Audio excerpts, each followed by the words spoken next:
बहुत बहुत स्वागत है आपका the red rose blood hacking course में। मैं एंडी हुक और आज की इस टॉपिक में हम बात करने वाले हैं टाइप्स ऑफ हैकर के बारे में। तो चलिए शुरू करते हैं। तो बेसिकली आपने तीन टाइप के हैकर सुने होंगे, वाइट हैट, ब्लैक हैट और ग्रे हैट।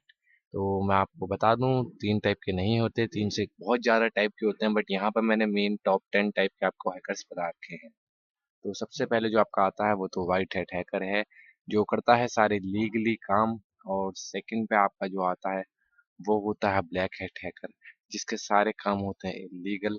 और उसके बाद आता है आपका ग्रे हैट हैकर, जो कि वाइट हैट और ब्लैक हैट दोनों ही काम करता है। मतलब कि किसी ऑर्गेनाइजेशन के लिए काम करता है जहाँ पर वो या किसी गवर्नमेंट साइट चीज के लिए काम कर रहा है, बट जब उस पर खाली टाइम होता है तो वहां से वो ब्लैक हैट एक्टिविटी भी करता है।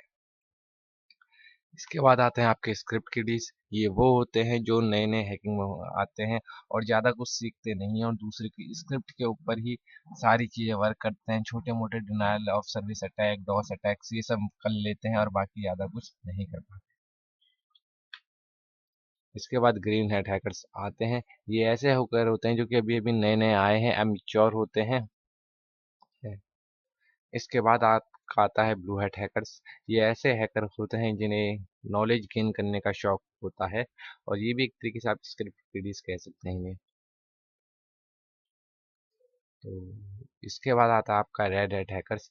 ये एक वाइट हैट हैकर्स की तरह होते हैं, बट ये इनका बस निशाना होता है ब्लैक हैट हैकर्स। ये ब्लैक हैट हैकर्स के पीछे पड़े रहते हैं हमेशा। इसके बाद आता है आपका स्टेट और नेशन हैकर। स्टेट और नेशन हैकर को इस तरीके से समझ सकते हैं, जो कि छोटे छोटे से ग्रुप बन जाते हैं, जैसे कि इंडिया में हमारा है।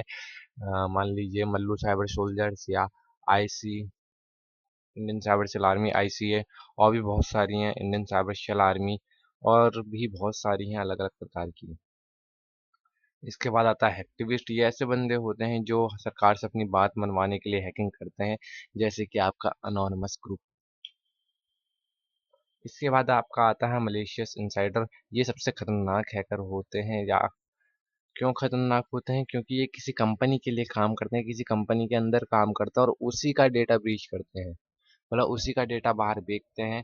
तो इससे क्या होता है, उस कंपनी को काफ़ी ज़्यादा लॉस होता है। तो सबसे खतरनाक हैकर्स यही कहलाएंगे, क्योंकि इनके पास पूरा एक्सेस भी होता है और ये उसी कंपनी को मिटा भी सकते हैं।